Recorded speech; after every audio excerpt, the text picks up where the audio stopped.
Nous redémarrons une séquence de mathématiques, cette fois-ci en géométrie avec Géom. Je vous laisse le temps de me décrire ce que vous voyez, qu'est-ce que Géom a dessiné avec son formographe. Donc avec son formographe, Géom a dessiné deux bonhommes de neige, d'ailleurs le titre c'est Vive la neige. Il a dessiné deux bonhommes de neige avec deux sapins et une maison.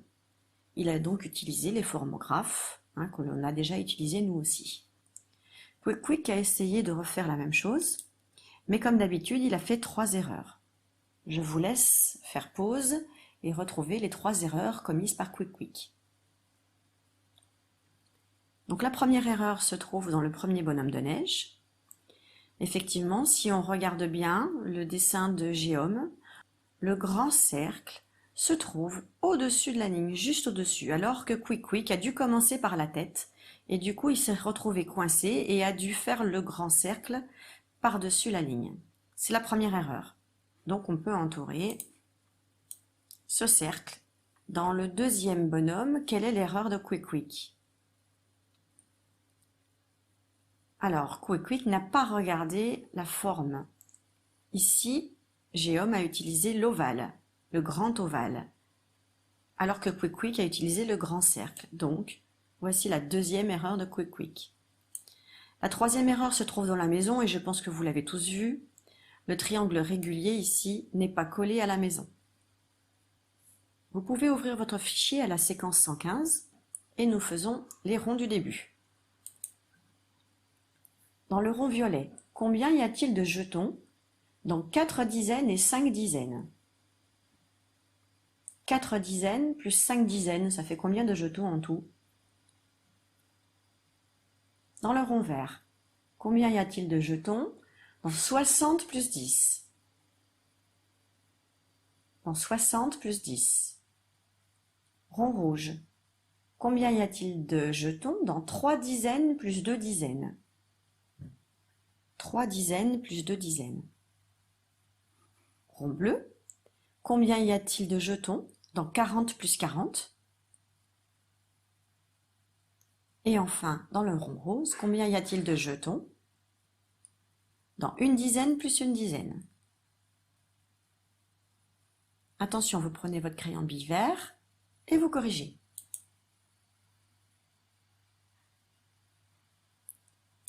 Maintenant, nous allons faire dans le cadre A le même dessin que Géom. Pour ce faire, vous aurez besoin de vos deux formographes et en premier, nous allons faire le rond pour le ventre du premier bonhomme et nous allons faire ce rond en premier pour ne pas faire comme Quick Quick, car si nous commençons par la tête, nous ne saurons pas exactement si nous sommes bien posés sur le trait. Donc on prend le formographe avec les formes régulières et on le positionne. Alors moi j'ai d'abord pris le formographe et j'ai regardé quel rond c'était. Est-ce que c'est le petit? Est-ce que c'est le moyen? Est-ce que c'est le grand? Non, c'est le grand. Donc du coup, je pose mon grand rond sur la ligne et je le trace. Une fois que je l'ai tracé, je vais poser mon formographe pour cette fois-ci mettre le moyen cercle au-dessus du grand cercle pour tracer la tête. Une fois que je suis bien positionnée, je peux vérifier. C'est bien la bonne taille, oui. Je trace. Ensuite, je continue avec les pieds. Donc ici, cette fois-ci, on va prendre le formographe avec les formes non régulières. C'est le petit ovale. Je trace mon premier pied, puis le deuxième. Ensuite, je vais faire la main. Donc, je vérifie c'est bien le petit cercle. Donc, je trace ma petite main juste à côté. On continue, on prend la règle et le crayon de papier pour tracer le balai, le nez et les deux yeux. Maintenant, nous allons faire le deuxième bonhomme de neige. Pour faire le deuxième bonhomme de neige, le ventre est un ovale, donc je vais prendre le formographe avec les formes non régulières. Je place mon grand ovale, je vérifie quand même si c'est le bon. Oui, c'est la bonne taille. Je place mon ovale et je trace. Ensuite, c'est tout simple. C'est exactement la même chose que le premier bonhomme de neige. C'est, regardez, la même taille pour la tête, les mêmes pieds, les mêmes mains. Et après, on fait le balai, les yeux, le nez. Et on a tracé notre deuxième bonhomme de neige.